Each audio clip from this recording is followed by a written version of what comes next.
Muy buenas noches y feliz año, ¿no? Yo creo que es por lo menos mi primera intervención pública en España y creo que es deseable y conveniente de decirlo. Muchísimas gracias, Benito. Es un placer estar aquí una vez más. Yo tampoco he fallado, como Rodrigo, a ninguna de las reuniones de los foros del Spain Investors Day desde que soy gobernador del Banco de España. Y la verdad es que no lo hago porque será una oportunidad perdida. Sería una oportunidad perdida de lanzar mensajes relevantes en un foro que se ha convertido, yo creo que estaremos todos de acuerdo, en un encuentro, yo diría, de primer orden para el objetivo que yo creo que todos queremos lograr de fomentar la inversión internacional en nuestro país. El hecho, además, de que al menos últimamente se esté celebrando en el mes de enero, pues yo creo que también nos permite utilizar este encuentro para hacer balance del año que acabamos de cerrar y también dar algunas indicaciones de qué es lo que podemos esperar sobre el año que ya se ha iniciado. En esta ocasión me vais a permitir que me centre en una dimensión que es la de la política monetaria, que creo que está en boca de todos, porque evidentemente desde finales del año 2021 y como consecuencia, por supuesto, del fuerte repunto de la inflación a nivel global, pero por supuesto también a nivel del área del euro y por supuesto de la economía española, pues el Banco Central Europeo ha tenido que responder con un proceso de normalización que ya podemos llamar incluso de endurecimiento de las condiciones financieras, monetarias. El último Consejo de Gobierno del Banco Central Europeo, en el que tomamos decisiones importantes, fue en la segunda semana del mes de diciembre y desde entonces la verdad que no había tenido ocasión, en España al menos, de poder hablar y explicar de una manera más extendida, breve en cualquier caso, el racional, ¿no? Los argumentos que están detrás y qué podemos esperar de cara al futuro. Evidentemente, para explicar las decisiones de política monetaria del Banco Central Europeo, que van a ser evidentemente un condicionante fundamental de la situación económica de la economía europea y, por supuesto, de la economía española, tengo que hacer previamente una reflexión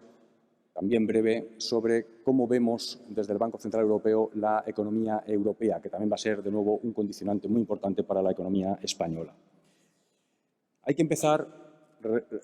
remontándose al año 2022, diciendo que el año 2022 estuvo condicionado por dos hechos. Uno relativamente positivo, que era el fin de la pandemia, al menos desde la perspectiva económica, el fin de las restricciones. Esto condicionó mucho la actividad en términos positivos en la primera parte del año, pero, por supuesto, el segundo de los aspectos tiene que ver con un hecho dramático, muy negativo, además de carácter muy persistente, con efectos muy negativos sobre la actividad económica, como sigue siendo la invasión de Ucrania por parte de Rusia. Y, evidentemente, desde que esto se produjo, pues cambia completamente todo el panorama económico europeo, desde luego también el español, y combinado con la enorme incertidumbre que se ha generado como consecuencia del inicio del conflicto en términos geopolíticos, de ese incremento de la inflación del que hablaba antes y de la respuesta de todos los bancos centrales a escala global endureciendo las condiciones monetarias, pues evidentemente las perspectivas económicas han ido progresivamente haciéndose más negativas. Desde luego, el área del euro en particular ha sido una de las economías, una de las jurisdicciones más afectadas por la guerra, lo cual tiene que ver, evidentemente, con nuestra proximidad geográfica a la zona de conflicto y, por supuesto, también tiene que ver con nuestra importante dependencia de las importaciones de energía y de materias primas. A mí me gusta ilustrar cuál ha podido ser el impacto no solo de la guerra de Ucrania, sino de todos esos factores que he mencionado, comparando las previsiones del Banco Central Europeo, las que publicamos en diciembre del año pasado, 2022, con las que publicamos un año antes, en el año 2021, en un horizonte, el horizonte que es común a esos dos ejercicios de proyección, que era 2022, 2023 y 2024. Bueno, el resumen que se puede hacer de esto es básicamente que el crecimiento del PIB de la economía del área del euro se ha deteriorado en el esperado, el previsto, en 3 puntos porcentuales, ¿de acuerdo? En ese horizonte 2022, 2023 y 2024. Y es que estamos hablando de un deterioro de la relación, lo que los economistas llamamos un deterioro de la relación real de intercambio, que ha alcanzado, lo podemos calcular, alrededor de 2 puntos porcentuales en términos de PIB nominal hasta el tercer trimestre del año pasado. Estamos hablando de una perturbación, por tanto, muy importante. Y esto, por supuesto, las consecuencias han sido, como digo, la de que todos los organismos internacionales, por supuesto también el Banco Central Europeo, lo que han ido haciendo es revisando a la baja las perspectivas económicas del área del euro. Este es el aspecto más negativo. Hay un aspecto más positivo que fue mencionado antes por Jacobo, que tiene que ver con que, por otra parte, nos hemos visto sorprendidos, sobre todo en los últimos meses, con un cierto grado de resistencia de la economía europea. ¿De acuerdo? Y, de hecho, la economía europea va a haber crecido en el año 2022 en el entorno del 3,5%, que es una cifra que evidentemente está alejada de las previsiones que teníamos en diciembre de 2021, que podía alcanzar incluso un nivel superior al 4%, pero que sigue siendo un crecimiento económico relativamente robusto.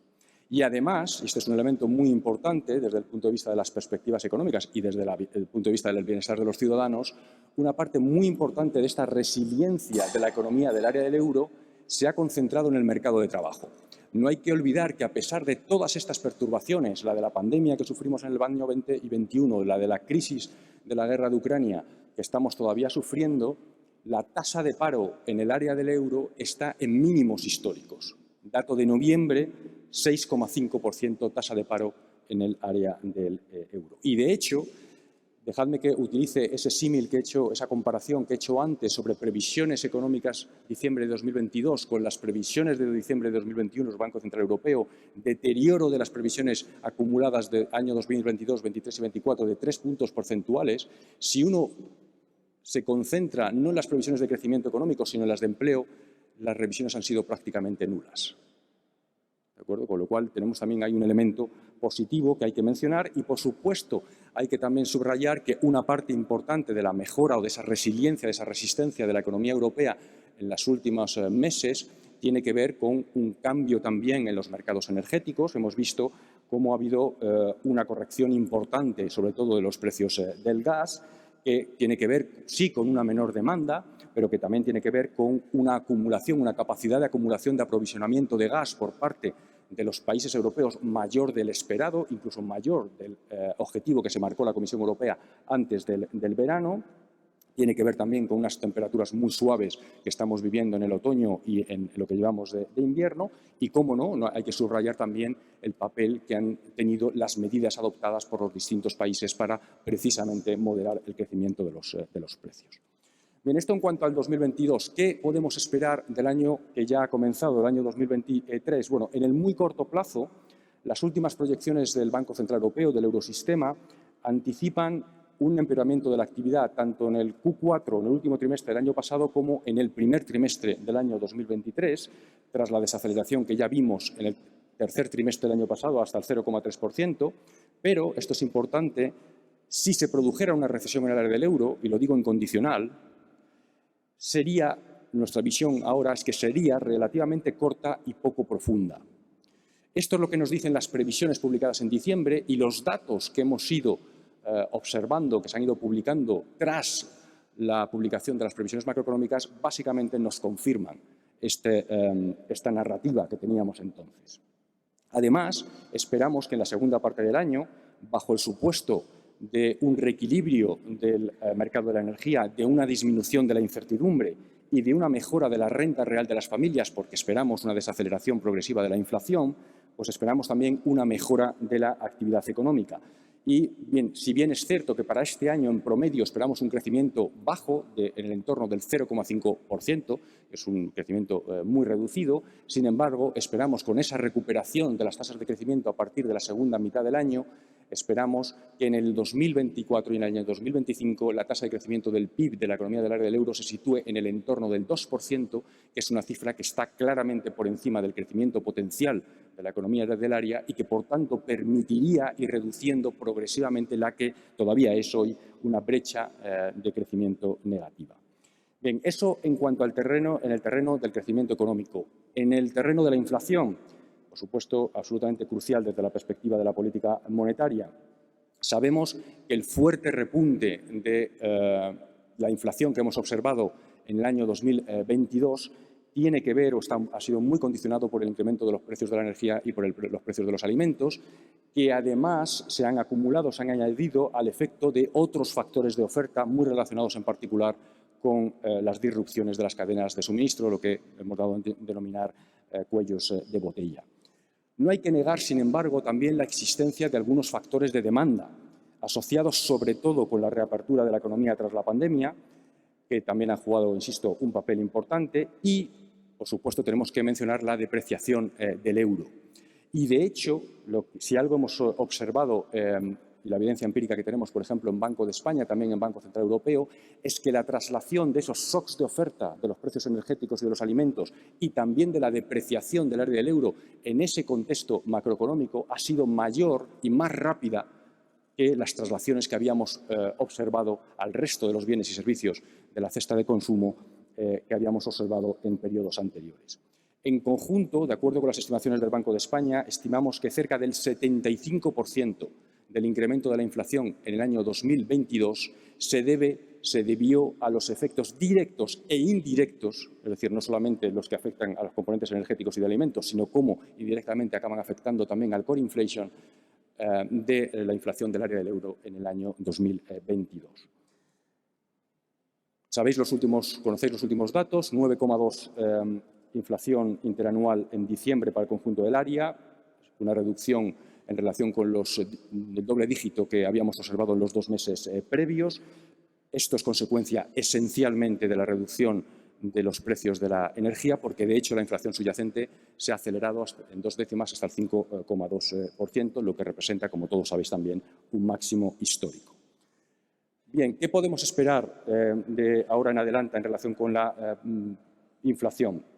Bien, de nuevo, las proyecciones de inflación del Banco Central Europeo publicadas en diciembre lo que nos muestran es que tras una inflación promedio en el entorno del 8,4 en 2022, este año la inflación en promedio será todavía muy alta, 6,3%, aunque más reducida que en el año 2022, y luego con posterioridad lo que esperamos es una reducción gradual hasta el 3,4% 2024, 2,3% en el año 2025. 2,3% está por encima del objetivo de inflación del Banco Central Europeo, que es de un 2% precisamente en ese horizonte del medio plazo. Luego volveré sobre esta cuestión. ¿Por qué se han ido revisando al alza, en particular, las últimas previsiones macroeconómicas del Banco Central Europeo en relación con la inflación? Bueno, lo primero tiene que ver con los errores de previsión que hemos ido acumulando en los meses que transcurrieron entre los 2 ejercicios de previsión, septiembre y diciembre. Un segundo aspecto que quería subrayar es el papel que está jugando la política fiscal. Por supuesto que la política fiscal tiene que jugar, lo hemos defendido desde el Banco de España, un papel importante en la actual crisis para aislar, en la medida de lo posible, de los efectos de los incrementos de los precios energéticos y de alimentos, de la inflación en general, a los colectivos y a las empresas más vulnerables a esa perturbación. Pero, evidentemente, lo que se está produciendo es una mayor generalización de una política fiscal más expansiva de lo que probablemente sería deseable. Esto provoca, cuando uno elabora proyecciones macroeconómicas, sí, una reducción de la inflación en el corto plazo, pero una vez que uno asume la reversión de las medidas, sobre todo aquellas que afectan directamente a los precios, pues lo que provoca es un incremento de la inflación, en particular en el año 2024, y tiene el riesgo, evidentemente, de generar una mayor persistencia en el fenómeno inflacionista. Y esto me vais a permitir que haga aquí un inciso antes de subrayar algunos mensajes sobre la política monetaria, a volver a mencionar un aspecto que me parece importante sobre el papel que tiene que jugar la política fiscal. Insisto, la política fiscal tiene que jugar un papel, sí, pero las medidas tienen que ser de carácter temporal, tienen que estar absolutamente focalizadas a los colectivos más vulnerables y tienen que ser, además, compatibles con la generación de incentivos al menor consumo de la energía.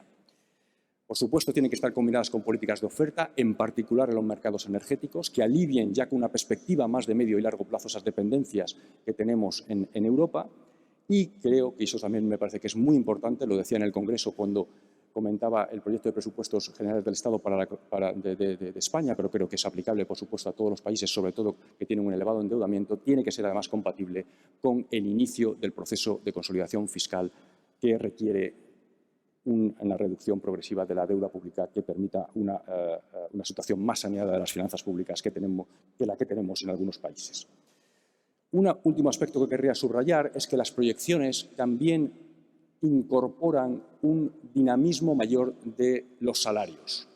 ¿de acuerdo? Porque estamos observando en algunos países europeos, efectivamente, un crecimiento salarial algo más vigoroso. Eso sí, esto es muy importante subrayarlo, en un contexto en que los salarios reales han caído de una manera muy significativa en la práctica totalidad del área del euro en su conjunto en el año 2022.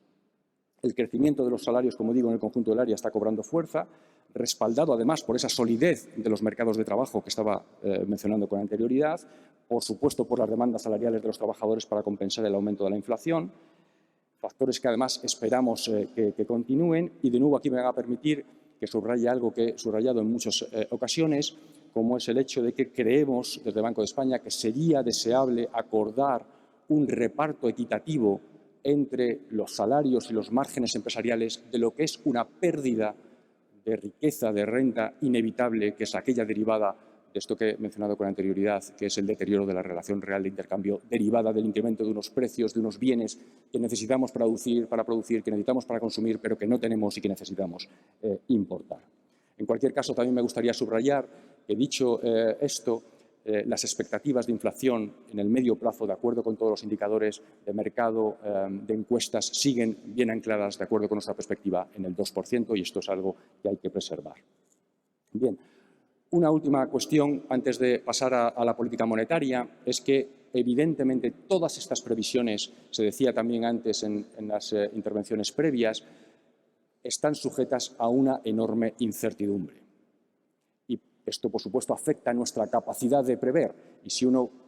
calcula los errores de previsión que hemos tenido en el último año, tanto en el terreno del crecimiento económico como de la inflación, pues han sido muy importantes y están plenamente justificados precisamente porque cuando uno hace previsiones en estos entornos de incertidumbre tiene que hacer un conjunto de supuestos que sabe, incluso cuando se está haciendo, que muchos de ellos no se van a cumplir. Y esto es importante también tenerlo en cuenta. La valoración que hacemos en el Banco Central Europeo es que con las incertidumbres que vemos derivadas de la guerra, pero también de otras dinámicas globales, como es el hecho de que todos los bancos centrales estemos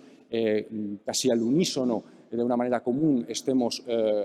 normalizando la política monetaria al mismo tiempo, lo que está pasando en China tras el abandono de la política de COVID-0, las consecuencias que esto puede tener para el crecimiento económico global. Lo que vemos es que desde la perspectiva del crecimiento económico seguimos viendo los riesgos a la baja, al menos en el corto plazo, quizás estén más equilibrados en el medio plazo, y de la misma medida en el terreno de la inflación también vemos que los riesgos para la inflación en el corto plazo están sesgados al alza, aunque también vemos que están más equilibrados en el medio plazo. Bien, en este contexto, ¿qué ha hecho la política monetaria? Bueno, como decía en la introducción, pues ha ido progresivamente normalizándose, ¿de acuerdo? Iniciamos ya este proceso en diciembre del año 2021, primero con la eliminación de las compras netas de los distintos programas de compras que teníamos activados y luego con posterioridad,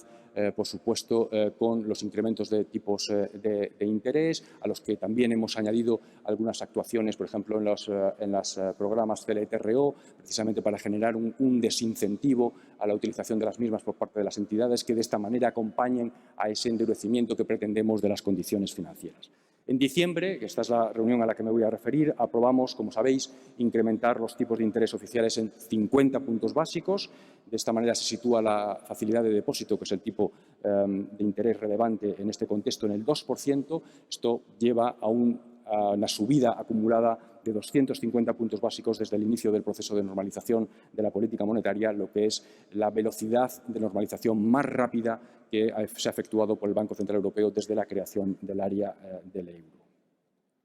Muy importante, en esa reunión no solamente aumentamos los tipos de interés en 50 puntos básicos, sino que también de cara al futuro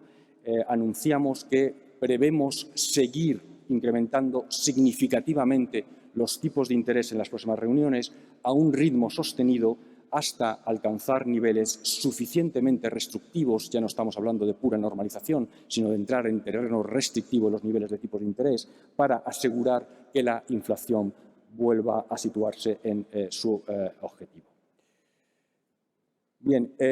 muchas veces se me pregunta cómo racionalizar los cambios que se están produciendo y, en particular, los incrementos de los tipos de interés. A mí me gusta siempre recurrir a este concepto que es el de los tipos de interés que son compatibles con el objetivo. ¿De acuerdo? Cuando uno hace previsiones macroeconómicas, Banco Central Europeo, diciembre, Sabéis que tenemos un objetivo de medio plazo. Previsión del Banco Central Europeo, de acuerdo con esas proyecciones macroeconómicas, año 2025, que es el que podemos considerar como horizonte de medio plazo, 2,3%. Está claramente por encima del objetivo del 2%. Esas previsiones macroeconómicas están hechas sobre la base de unos supuestos de tipos de interés, que son los que el mercado tenía en el momento de elaboración de las previsiones. La conclusión a la que uno debe llegar es que, evidentemente, esas expectativas de tipos de interés que había antes del Consejo de Gobierno no eran suficientes, esos incrementos de tipos de interés, para alcanzar el objetivo de inflación del 2,3%. ¿De acuerdo? Por eso, de ahí esa comunicación que hicimos en el Consejo de Gobierno de no solamente validar el incremento que esperaba el mercado de 50 puntos básicos, sino además de señalar que habrá incrementos posteriores, significativos y además a un ritmo sostenido.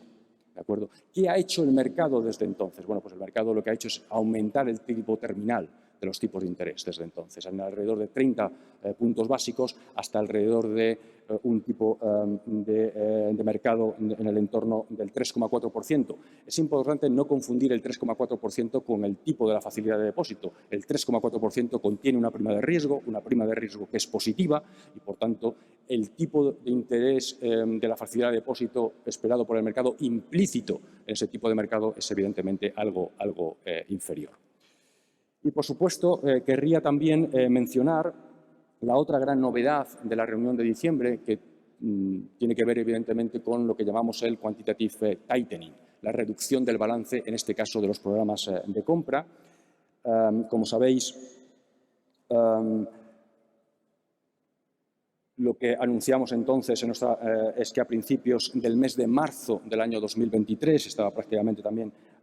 previsto por el mercado, el eurosistema dejará de reinvertir íntegramente el principal de los valores que vayan venciendo en el marco del programa de compra de activos APP. Todos los detalles sobre esto los daremos en la reunión de febrero, pero en cualquier caso ya hemos anunciado que el descenso será en promedio de 15.000 millones de euros mensuales hasta el final del segundo trimestre. Es importante, este 15.000 millones de euros, probablemente no os diga mucho, es prácticamente la mitad de lo que supondría una reducción natural en la que dejáramos de comprar todas las amortizaciones que vencen en un mes determinado. Simplemente para que tengáis una referencia en la cabeza.